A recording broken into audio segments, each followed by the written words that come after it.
আল্লাহুম্মা বারিক লানা ফি রাজাব ওয়া শাবান ওয়া বাল্লিগনা রামাদান। অর্থাৎ, ইয়া আল্লাহ, আপনি আমাদেরকে রজব এবং শাবান মাসে বরকত দান করুন এবং রমজান পর্যন্ত পৌঁছায় দেন। আমিন। আসসালামু আলাইকুম, আমি রাহিল। আপনারা দেখছেন রাইজ অফ হিকমা। আজকে পবিত্র জুম্মাবার, সবাইকে জুম্মা মোবারক।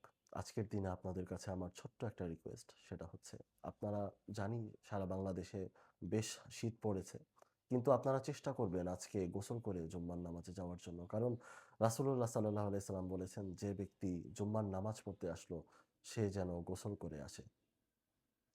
আজকে আরবি রজব মাসের ১২ তারিখ। আপনারা জানেন আমি গতকাল একটি ভিডিও আপলোড করেছি এবং সেখানে বলেছি যে আমি মূলত কি নিয়ে এবং কেন আপনাদের সামনে আসতে চাই। তো আমি যেটা চিন্তা করেছি সেটা হচ্ছে, আমার যে মূল কনটেন্টগুলো আছে, যে সিরিজগুলো বা যে প্লেলিস্টগুলো আমি আপনাদের জন্য ক্রিয়েট করব, সে জিনিসগুলো আমাকে যাতে আপনারা খুব সহজে, মানে খুবই ভালোমতো শুনতে বা দেখতে পারেন, এর জন্য আমি চাই যে একটা প্রফেশনাল সেটআপ বা একটা স্টুডিও সেটআপ নিয়ে আপনাদের সামনে আসার জন্য। যাতে আমি খুব সহজে আপনাদের সামনে ডেলিভার করতে পারি এবং আপনারা যাতে খুব সহজে আমার কনটেন্টগুলো কনজিউম করতে পারেন। যেহেতু আল্লাহ তাআলা আমাকে রিজিক দিয়েছেন, আমি সেটার জন্য কাজ করছি ইনশাআল্লাহ। আর আমি চাচ্ছি যে আমার ১ম যে মূল কনটেন্ট, সে কনটেন্ট নিয়ে আমি শাবান মাসে, অর্থাৎ আরবি আগামী মাসের ১ তারিখে আমি আপনাদের সামনে আসবো ইনশাআল্লাহ। আর ইনশাআল্লাহ আমার যে প্রসেসগুলো আছে, যেগুলো অনগোয়িং আমার সেটআপের জন্য, সেগুলো ইতিমধ্যে শেষ হয়ে যাবে আশা করি এবং এরপর থেকে রেগুলারলি আপনাদের সামনে আসতে পারবো ইনশাআল্লাহ। একটু নয়েজ হচ্ছে বাইরে, যাই হোক সমস্যা নেই।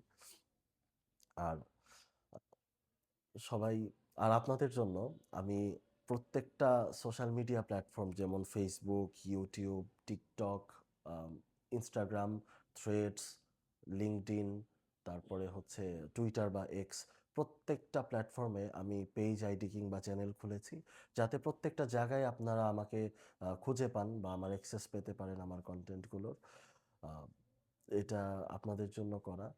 আর হচ্ছে, সবাই আমার জন্য দোয়া করবেন, আমার পরিবারের জন্য দোয়া করবেন। আর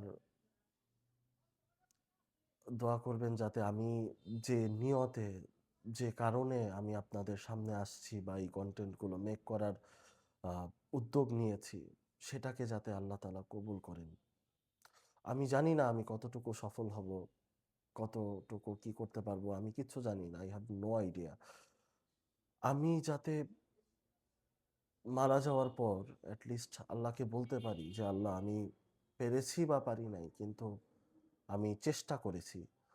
আমি একটু হলেও আপনার দিনের জন্য কাজ করার জন্য আমি চেষ্টা করেছি।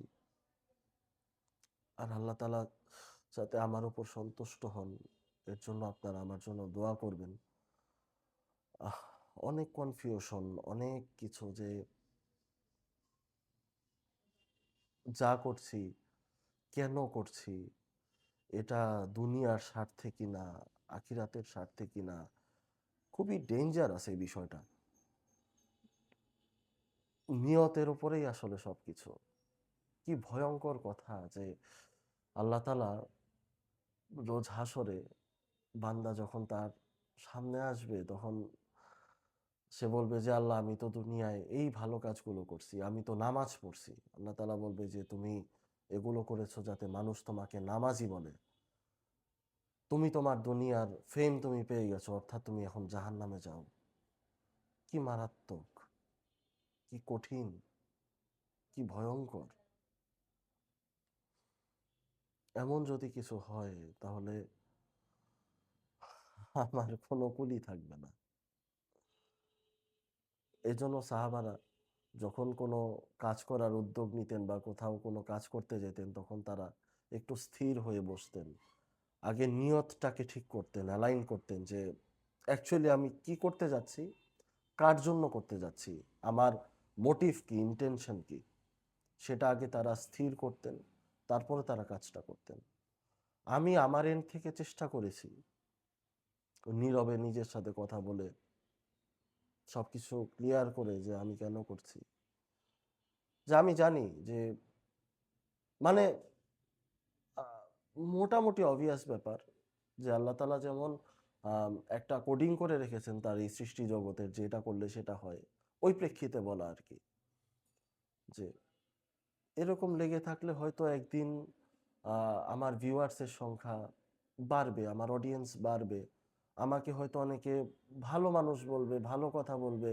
ওটা শুনে হয়তো আমারও ভালো লাগবে।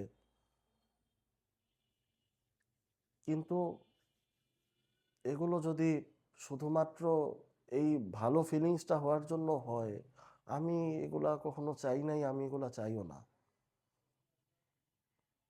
আমি এগুলা নিয়ে সবসময় ভয়ে থাকি জানেন? যে কোনো কিছু যদি দুনিয়াবি স্বার্থের জন্য হয়, আমি শেষ। যাই হোক, কিছুটা সাহস করে এই উদ্যোগটা নেওয়া। আপনারা সবাই দোয়া করবেন আমার নিয়ত, আমার উদ্দেশ্য যাতে কখনো ঘুরে না যায়। এই কনটেন্ট মেকিং জার্নিতে আসলে আমার সবচাইতে বড় চাওয়া এটাই। যাতে আমার নিয়ত, আমার ভেতরটা, আমার অন্তরটা যাতে কখনো ঘুরে না যায়। আর এটা আমার সবচাইতে বড় ভয়। মানুষ তো আজকে ভালো আছি, একটু পরে ভালো নাও থাকতে পারি। আল্লাহ ভালো জানে। এখন বেঁচে আছি, একটু পরে বেঁচে নাও থাকতে পারি। জানি না ভিডিও কত বড় হইতেছে। আর আল্লাহ, প্রায় ৭ মিনিট হয়ে গেছে। আপনারা আমার জন্য সবাই আমার জন্য দোয়া করবেন। ইনশাআল্লাহ এই শাবান মাসের ১ তারিখে মূল কনটেন্ট গুলো আনার আগেও আমি চেষ্টা করব প্রত্যেকদিন আপনাদের সামনে আসার জন্য। আপনারা সবাই আমার জন্য দোয়া করবেন। আমিও আপনাদের জন্য দোয়া করি। এখনই করে দিচ্ছি। ইয়া আল্লাহ, আম আমাকে যারা দেখছে তাদের সহ প্রত্যেকটা বান্দা আপনার সবাইকে আপনি ক্ষমা করে দেন। আল্লাহুম্মা গফির লিল মুমিনিনা ওয়াল মুমিনাত। ইয়া আল্লাহ, আপনি আপনার সমস্ত মুমিন বান্দা-বান্দীদেরকে আপনি ক্ষমা করে দেন। তাদেরকে রিজিকে বরকত দান করুন। তাদের আয়ু বাড়ায় দেন। তাদেরকে সুস্থতা দান করুন। তাদের পরিবারকে আপনি হেফাজত করুন। আমিন। আসসালামু আলাইকুম।